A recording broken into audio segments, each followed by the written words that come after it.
What's going on, everybody? It's your boy Kahuna, man. And you know what, man? Some mornings that you just don't want to wake up to some fuckery. And today we're going to wake up to some fuckery. Okay, so let's talk about some Capcom, man. You know, that good old Capcom. They make Monster Hunter. They make the Resident Evil. They make the Mega Man. They make the Marvel Vs. series. That good stuff. Man. Let's talk about the fuckery they're pulling today.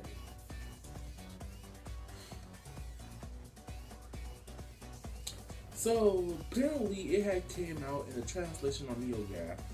Keyword NeoGAF. Now it's talking about the future of Capcom supporting the Switch. So basically what they said was, hey look,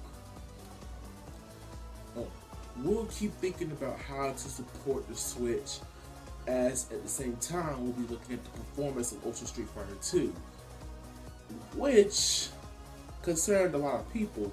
And they're now talking about the future of Capcom on the Switch.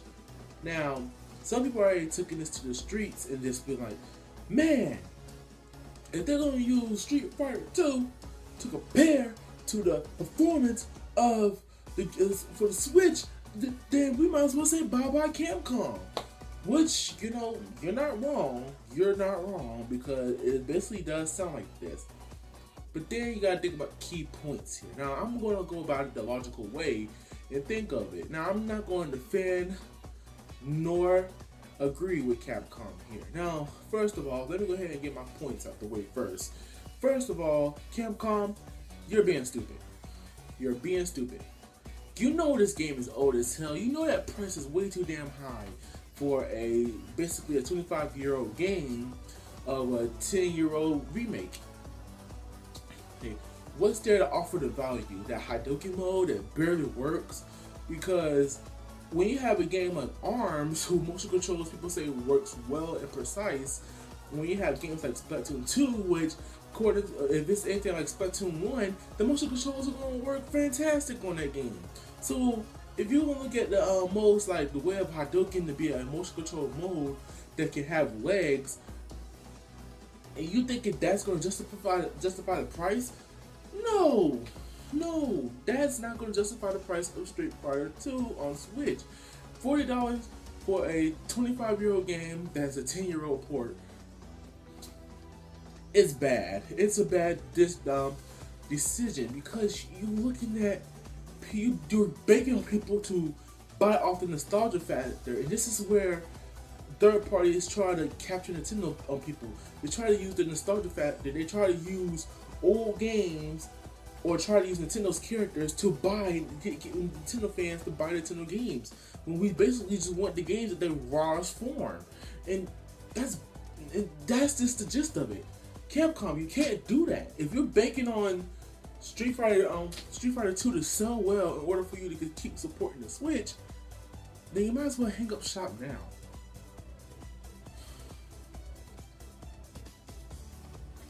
But here's the thing though. When you actually look at the price of Street Fighter 2 coming to the Switch, $40 game with a brand new Hadouken mode, plus color editor and art book, that Hadouken mode is basically the only thing. Unless, I don't know, I never bought the port on PlayStation 3 or Xbox 360 when it first released there. But that's crazy. It's crazy. Capcom, you have an uphill battle to fight. You know what's coming out on the Switch that can easily take over Ultra Street Fighter 2? You have the Neo Geo pocket games like King of Fighter. That's going to be basically in the same vein as Street Fighter and can easily outwit a freaking Street Fighter. They already have Pocket Rumble on there that's cheap. Then you're going to have ARMS come out there offering free DLC and stuff like that. For $60, ARMS is going to beat out a $40 games because they got free DLC stages and ARMS coming in the future. Capcom, you have to be smarter than this. Alright? You can't base the future of your support for Switch on Ultra Street Fighter. Had it been a game like Monster Hunter Like, instead of making a 3DS version of the game for the West, you would have made a Switch version of Monster Hunter Stories, or you would have ported Resident Evil 7 over to the Switch, or hell, give Sony the middle finger and put it on Street Fighter 5 over to the Switch. That you can use, but you can't use Street Fighter 2. That game is just way too old, and you just can't do it. All right. Now, as for my Nintendo fans, do not take this out of content. Now, what they're saying is, hey, look, man, we're still researching ways on how we can support the Switch in the future. But we're also looking at the sales of Street Fighter 2. Okay, that can mean anything. They may be watching what games sell on the Switch versus Street Fighter 2 and see what games they can whip up to support those games. Like, I'm dead serious. That can mean anything. That can mean anything. Yeah, they may be looking at what game sells, how the system sells, to see how they can keep supporting the Switch in the future. And they're looking at Street Fighter 2 and say, oh, okay, they do want Capcom games on there. But at the same time, they're looking at, oh, these are the kind of games that's on there. Just take it, don't take it out of context fully.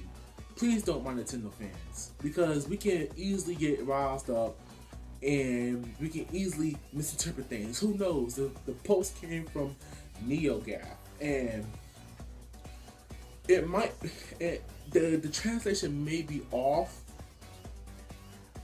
so we have to wait and see firsthand what this truly means. Until then, whatever news story comes out about this, take it how you will. But again, if Capcom is truly thinking that this game is going to determine their fate on Switch, then they got another thing coming.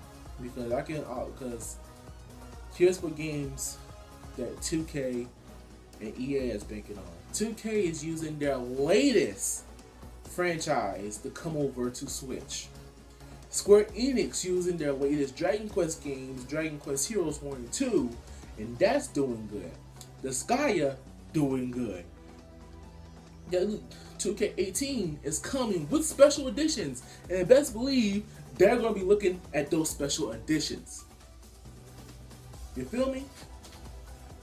Alright. EA is going to be looking at FIFA.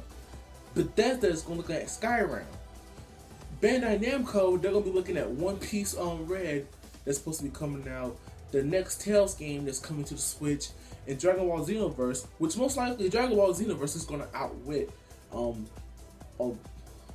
Piece. But the game was on Wii U and PlayStation 4. So, I don't know. It may sell well. Those games may sell well all together. So, take a note from those companies and come back stronger with your next title, because you got an uphill battle. You seriously got a fight ahead of you if you think that Ultra Street Fighter 2 is going to determine your success on the Switch. Y'all have a blessed one.